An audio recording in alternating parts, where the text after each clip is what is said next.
जवान भी खत्म हो गए और इनकी जमीन भी खत्म कर रहे हैं। तो ये ऐसी गूंगी बहरी सरकार कौन सी है कि जवान भी खत्म कर दो और इनकी जमीन भी खत्म कर दो। कि को मेरे को न मारे, एक पांगड़ो पांगड़ो पड़े हो, एक बीमार हो रहे हो, वही एक हुई छो जो शिक्षित हुई जो खत्म हो गया। सरकार तो माने लूटर खा रही है।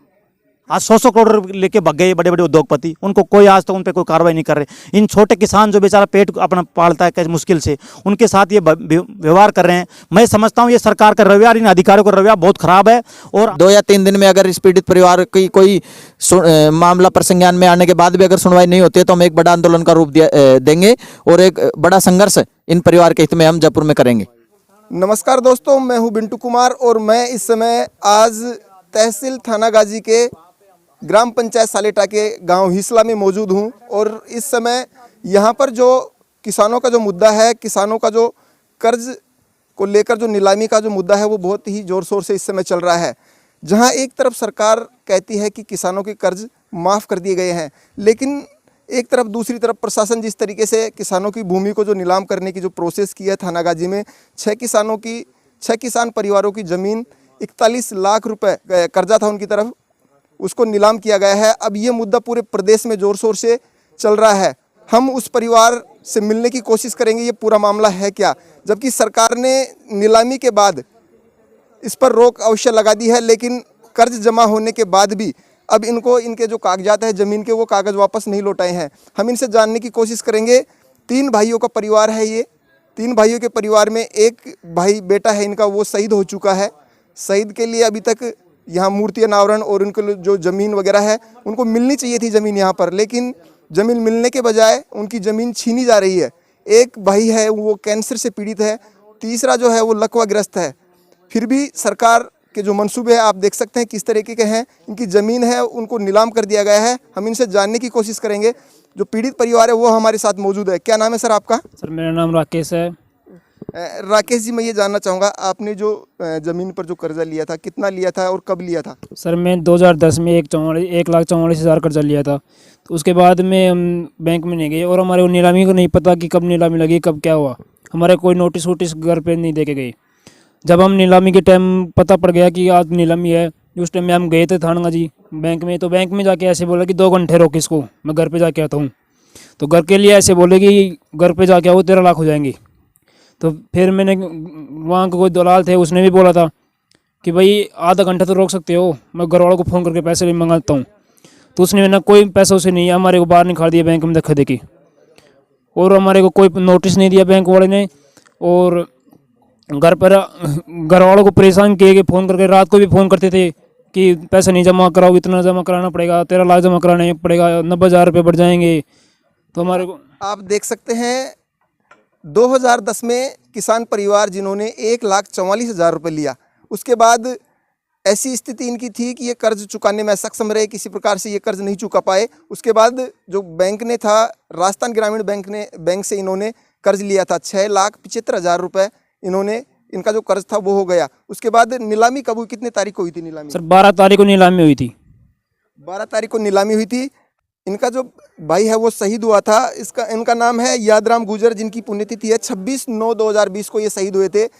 आपके जो भाई शहीद हुए हैं, हालांकि सरकार की तरफ से शहीद को ज़मीन दी जाती है, इनके लिए पेट्रोल पंप खोले जाते हैं, काफ़ी योजनाएं इनके लिए होती है, लेकिन वो सब योजनाएं फेल हो रही। इनका पूर्ण रूप से यहाँ शोषण किया जा रहा है। लेकिन यहाँ जिस तरीके से नेता लोग जो आ रहे हैं वो भी काफ़ी इनसे आश्वस्त कर रहे हैं इनको कि इनकी जो ज़मीन है वो वापस मिले इनको। आपका जो भाई शहीद हुआ है, इसका कोई मूर्ति वगैरह अनावरण या ज़मीन वगैरह इस तरीके से? सर कोई ज़मीन नहीं मिली है, उस ज़मीन को खरीद रही है सरकार, तो ज़मीन को ले रही है, ज़मीन नहीं दे रही है सरकार।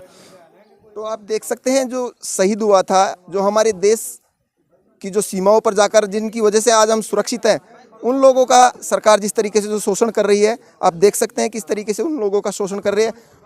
हम एक और भाई है उनसे बात करने की कोशिश करेंगे जो कैंसर से पीड़ित हैं। क्या नाम है सर आपका? मेरा नाम गोपाल है। गोपाल जी, सरकार जिस तरीके से आपके साथ जो व्यवहार कर रही है, आपकी ज़मीनें नीलाम कर दी गई, अब क्या कहना चाह रहे हैं आप? हमारे रुपये वापस होना चाहिए। हम 5 रुपये सैकड़े में ब्याज लिए हैं, हम गरीब आदमी। तो आप देख सकते हैं कैंसर से पीड़ित ये व्यक्ति है। इनकी मांग यही है कि जिस तरीके से इनका जो कर्ज है सरकार वो माफ़ करें।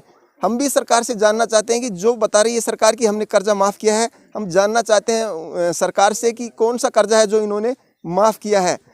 अब भी इन लोगों ने जिस तरीके से इनकी भूमि जो नीलाम हुई है, ज़मीन जो नीलाम हुई है, 5 रुपये सैकड़ा लेकर ये बैंक को जमा करवाए हैं। अभी जो बैंक में कितने रुपए जमा करवाए आप? 7 लाख 7 लाख रुपए जमा कराने के बाद आपको जो कागज से नोटिस जमीन- वोटिस कुछ नहीं दिया हमको, मैनेजर ने हम कुछ भी नहीं दिया अभी। तो आप देख सकते हैं दलाल है मैनेजर दलाल है। कैंसर से पीड़ित है, ये गरीब लोग हैं। इनकी जो बद्दुआएं अगर किसी को लग जाए तो वो आदमी सुख से नहीं रह सकता। हमारे साथ वो लकवा ग्रस्त व्यक्ति भी मौजूद हैं जिनकी ज़मीन नीलाम हुई है। हालांकि सरकार ने जैसे ही इनकी जो खबर थी प्रकाशित हुई थी उसके बाद नीलामी पर रोक जरूर लगा दी है, लेकिन इनके जो कागजात हैं ज़मीन के, वो कागज़ इनको नहीं मिले हैं। हम बात करेंगे जो बुजुर्ग व्यक्ति है, इनकी जो भूमि नीलाम हुई है, उनसे बात करने की कोशिश। क्या नाम है बाबा आपका? छोटू राम। बाबा ये बताइए, आपकी जो भूमि नीलाम हुई है, आपको किस तरीके से नीलाम किया गया है और अभी पैसा जमा कराने के बाद कागज वगैरह मिले हैं कि नहीं? ना कुछ मिला साहब, कागज कौन मिला साहब, पैसा जमा कराया, कागज नहीं मिले, कुछ नहीं मिला। तो आप देख सकते हैं अभी तक इनको कागज वगैरह नहीं दिए गए। आप जो क्षेत्रीय विधायक हैं कांति जी, उनसे मिले, उनको बताया? बताओ मैं नहीं बताया साहब, और बताया। तो आप देख सकते हैं ये काफ़ी बोलने में थोड़ा सा असक्षम है, लकवाग्रस्त है। क्या नाम है सर आपका? मेरा मातादीन नाम है, पिता का नाम नाथुराम है। मातादीन जी ये बताइए, जिस तरीके से जो सरकार का जो रवैया है, क्या कहेंगे इस पर? सरकार का रवैया बिल्कुल खराब है साहब, भ्रष्ट सरकार है साहब, घूसखोर सरकार है। ये भूमि माफियों को मतलब उकसा के अब जमीन नीलाम की रही है साहब इसने, बहुत खराब सरकार है। आपकी जैसे भूमि जो 12 तारीख को नीलाम हुई, 12 जनवरी को, उसके बाद आप क्षेत्रीय विधायक कांति जी से मिले या फिर? नीलामी के बाद हम क्षेत्रीय विधायक के पास गए, उसको बोले कि हमारी नीलामी रुकाई जाए और थोड़े दिन बाद में हमारे पैसों का एस्टिमेट कर लें कि 2 किस्तों में 3 में दिया जाए। लेकिन विधायक साहब के लड़का आया और ये कहा कि ये नहीं करेगा। हाथ जोड़कर मैनेजर साहब से बोले कि थोड़ी रिक्वेस्ट करो, इनकी कोई हेल्प हो तो। वो तो नहीं कर, मैनेजर साहब मना कर दिया कि मेरी कोई इसमें गड़बड़ी नहीं है, एसडीएम साहब के आदेश है, ये नीलामी होगी, पैसे सारे जमा कराने पड़ेंगे, 1 रुपये भी कम नहीं होगा इसमें। और हमारे थानागाजी के जो भी लोकल नेता हैं और एमएलए हैं प्रेजेंट में, वो कोई गरीब आदमियों को नहीं देख रहे हैं कि इनकी क्या हो रही है, क्या स्थिति है। हम 6 परिवार ऐसे हैं जिनके पास प्रेजेंट में देखा जाए तो ज़मीन के अलावा कोई मतलब रोजगार नहीं है इनके पास, मजदूरी करते हैं। कोई बीमार है, कोई का पिताजी मर गया, कोई का भाई मर गया, कोई के क्या हो रहा है। तो यहाँ कोई मतलब सब मतलब गरीब परिवार हैं और इनके साथ धोखा हुआ है बहुत ज़्यादा।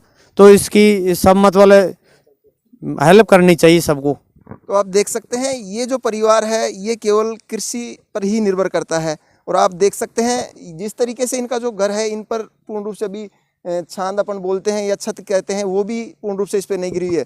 इनकी ज़मीन जिस तरीके से नीलाम हुई है, इनका जो व्यवसाय था वो कृषि है, केवल किसानों पर ही ये देश पूरा टिका हुआ है। और भी कुछ ये कहना चाहते हैं? जय किसान। जब एक तो किसान का बेटा खत्म हो गया, उनकी ज़मीन शहीद हो गया और वो देश की रक्षा करता है, तो वो ख़त्म हो गया, जवान भी ख़त्म हो गया और इनकी ज़मीन भी ख़त्म कर रहे हैं। तो ये ऐसी गूंगी बहरी सरकार कौन सी है कि जवान भी ख़त्म कर दो और इनकी ज़मीन भी ख़त्म कर दो? ये ऐसा होता है क्या देश में?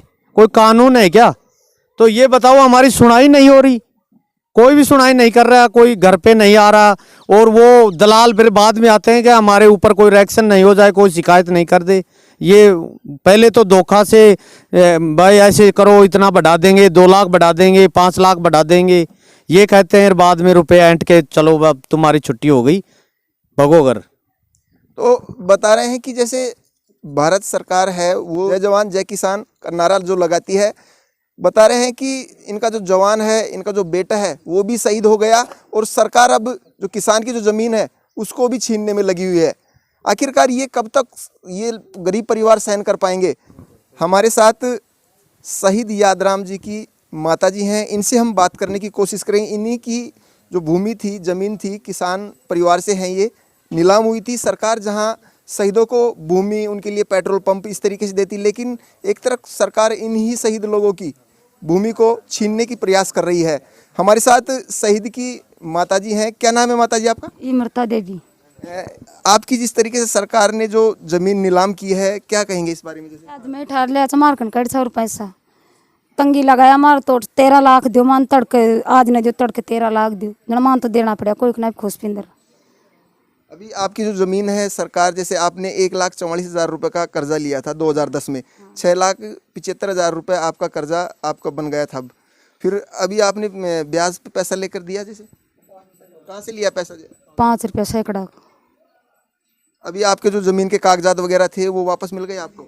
कौन मिले मन। तो आप देख सकते हैं कितनी सरकार की जो है वो आप अनियमितता समझ सकते हैं कि जो 6,75,000 रुपये जमा कराने के बाद भी सरकार के द्वारा इनका जो कागजात हैं ज़मीन के वो नहीं दिए गए हैं। अभी आपका जो परिवार का जो पालन पोषण है वो कैसे? को मेरो कौन मारे एक पांगड़ो पड़े हो, एक बीमार हो रहे हो, वही एक उयो चो जो शिक्षित हो जो खत्म हो गया। तो आप देख सकते हैं इनका जो परिवार का जो गुजारा था वो शहीद यादराम के द्वारा ही चलता था, लेकिन वो शहीद होने के बाद अभी सरकार की ओर से आपको कोई मुआवजा वगैरह मिला? कुछ शहीद की तरफ मूर्ति वगैरह लगी है? मूर्ति तो मैं खुद बनवाऊंगा, कोई भी कौन लगायो, वो तो उनका थोड़ा बहुत पैसा मिला। तो आप देख सकते हैं शहीद के परिवार को अभी तक जो मुआवजा इनको मिलना चाहिए तो वो मुआवजा भी इनको नहीं मिला है जितना मिलना चाहिए था, और शहीद की मूर्ति का जो अनावरण होना है वो भी नहीं हुआ है सरकार की ओर से। तो आप जिस तरीके से देख सकते हैं जय जवान जय किसान का जो स्लोगन है सरकार का वो यहाँ फेल होता नजर आ रहा है। सरकार तो माने लूटर खा रही है। तो आप देख सकते हैं इन गरीब लोगों की जिस तरीके से जो आवाज़ है, ये कह रहे हैं कि सरकार तो हमको सहारा देना चाहिए था, लेकिन सरकार स्वयं इन लोगों को, किसानों की भूमि को छीनने में लगी हुई है। आज ग्राम पंचायत सालेटा के हिसला में राकेश दामा जो कि पूर्व बानसूर विधानसभा के जो ब्लॉक अध्यक्ष है, ये भी यहाँ पहुँचे हैं। इनसे भी हम बात करेंगे। सर, आज आप यहाँ पहुँचे हैं, जिस तरीके से सरकार इन किसान परिवारों के साथ, जिनका पूरा जीवन कृषि पर निर्भर है, कृषि से ही ये अपना पालन पोषण करते हैं, क्या कहेंगे इस बारे में? जैसे आज यहाँ पहुँचे आप। आज नेताजी सुभाष चंद्र जी की जयंती है, और मैं समझता हूँ कि देश में एक दो कौम ऐसी है, किसान और जवान, उनके पीछे पूरा देश चलता है। और आज ये आप देख रहे हो इस परिवार की स्थिति, एक किसान परिवार, शहीद परिवार, और उस परिवार के साथ ये जो हमारे भ्रष्ट अधिकारी बैठे हैं, ये शासन तंत्र में ऐसे लोग बैठे हैं जिनको परवाह नहीं है कि किसान की क्या दशा है, वो किस परिस्थिति में अपने पेट गुजारा करता है। इनके साथ अत्याचार कर रहे हैं, ज़बरदस्त इनके मतलब टॉर्चर कर करके, दलाल प्रथा जैसे कोई दलाल होता है, इसको परेशान कर करके आप कैसे करके पैसे लाओ, कैसे पैसे करके लाओ, ये व्यवस्था करते हैं। इनकी ज़मीन की धमकी दी, बदनामी की गई है। मैं समझता हूँ कि एक किसान परिवार जो खेती पर डिपेंड करता है, उसकी बेचारे की यदि कोई पेपर अखबार में कटिंग आती है इस तरह की कि आपकी नीलामी हो रही है, उसकी बहुत बड़ी बदनामी होती है। आज 100 करोड़ लेके भग गए बड़े बड़े उद्योगपति, उनको कोई आज तक उन पर कोई कार्रवाई नहीं कर रहे। इन छोटे किसान जो बेचारा पेट अपना पालता है कैसे मुश्किल से, उनके साथ ये व्यवहार कर रहे हैं। मैं समझता हूँ ये सरकार का रवैया, इन अधिकारियों का रवैया बहुत खराब है, और हम इनके साथ हैं। हम जैसे भी हैं इनके साथ अन्याय नहीं होने देंगे। हम सीएम हाउस भी जाएंगे, जहाँ भी हमारे जो भी हमसे होगा इनका प्रयास करेंगे और न्याय दिलाने का जरूर प्रयत्न करेंगे। तो बहुत ही अच्छी बात कही राकेश दाइमा जी ने। ये कहे कि जिस तरीके से सरकार के द्वारा जो इन गरीब परिवारों का, किसानों का जो शोषण किया जा रहा है, वो सहन हम नहीं करेंगे। जो भी हमारी तरफ से इनकी मदद होगी, हमको चाहे आंदोलन करना पड़े या जो कुछ भी करना पड़े, सीएम हाउस इनको जाना पड़े, ये इनके साथ रहेंगे। राजवीर जी मीणा है, इनसे भी हम बात करेंगे। ये भी आज इन परिवार के पास यहाँ पहुँचे हैं इनकी व्यथा सुनने के लिए। सर राजवीर जी, मैं जानना चाहूँगा, जिस तरीके से जो सरकार है जो शोषण कर रही है किसानों का, क्या कहेंगे इस बारे में आप? सर, सर्वप्रथम तो मैं ये सोशल मीडिया के माध्यम से ये आपके पत्रकार बंधुओं का बहुत बहुत धन्यवाद ज्ञापित करता हूं कि आप लोगों ने समय निकालकर इस पीड़ित परिवार की व्यथा आपने चैनल के माध्यम से दिखाई। मैं ये कहना चाहता हूं कि सरकार में इतने निरंकुश अधिकारी और ये जो मंत्री बैठे हैं, कल सरसका में कलेक्टर और माननीय कैबिनेट मंत्री यहाँ घूम रहे हैं, पुलिस प्रशासन उनके साथ है। क्या यहाँ से सरसका की मात्र दूरी जो है वो लगभग 5 किलोमीटर की भी नहीं है, 5 या 10 किलोमीटर की होगी ज़्यादा से ज़्यादा। वो यहाँ पीड़ित परिवार से मिलने तक नहीं आए, बड़ी शर्म की बात है। दूसरी बात ये, सर्वप्रथम एक शहीद परिवार को आज शहीद हुए लगभग 12 महीने हो गए, ना उसकी कोई मूर्ति लगी है। वो तो उसकी मदद जो उसको झूठे झांसे दिए गए कि भाई उनको जो बेनिफिट मिलेंगे, उनको आज तक 1 रुपये का कोई बेनिफिट इनको नहीं मिला है। दूसरा, इनकी ज़मीन और छीनने जा रहे हैं। इनको बार बार स्थानीय एमएलए भी जाके बैंक में इनकी मदद कर सकता है, लेकिन ये लोग उनके पास गए, स्थानीय एमएलए के पास भी गए, माननीय हेम सिंह भडाना जी के पास भी गए, उन्होंने कोई मदद इन लोगों की नहीं की। वो चाहते तो इनकी क्या मदद नहीं हो सकती थी। अभी रामगढ़ पचौरा का जो मामला है, वहाँ पे डॉक्टर किरोड़ी लाल जी, माननीय जो राज्यसभा सांसद हैं, सदस्य हैं, उन्होंने पीड़ित परिवार को लेकर सीएमआर में गए, गहलोत जी के पास, उनको 5 लाख का तो मुआवजा दिलवाया है वहाँ पे, और उन नीलामी निरस्त करवाई जमीन की। ऐसी मदद में तो सरकार जो सरकार जो ये दुकानें चला रहे हैं अपनी बीजेपी कांग्रेस वाले, ये आपस में, ये दोनों ही किसान कौम के हितैषी नहीं है, ये कभी नहीं हो सकते। ये लोग दोनों ही आपस में शोषण करते हैं, और ये पीड़ित परिवार के आज तक कोई भी यहाँ मिलने नहीं आया है अभी तक। मैं तो यही कहता हूँ कि 2 या 3 दिन में अगर इस पीड़ित परिवार की कोई मामला प्रसंज्ञान में आने के बाद भी अगर सुनवाई नहीं होती है, तो हम एक बड़ा आंदोलन का रूप देंगे, और एक बड़ा संघर्ष इन परिवार के हित में हम जयपुर में करेंगे। तो ये थे हमारे साथ राजवीर जी, जो बता रहे हैं कि जिस तरीके से सरकार के द्वारा इन किसान परिवारों का शोषण किया जा रहा है, उसको लेकर एक बड़ा आंदोलन करेंगे हम। अब देखने की बात है, सरकार जिस तरीके से कर्ज जमा कराने के बाद भी इन लोगों के कागज वापस नहीं दिए, हालांकि नीलामी पर आगामी समय के लिए रोक जरूर लगा दी है। कैमरामैन लक्ष्मण के साथ मैं बिंटू कुमार, देखते रहिए बिंटू की नज़र।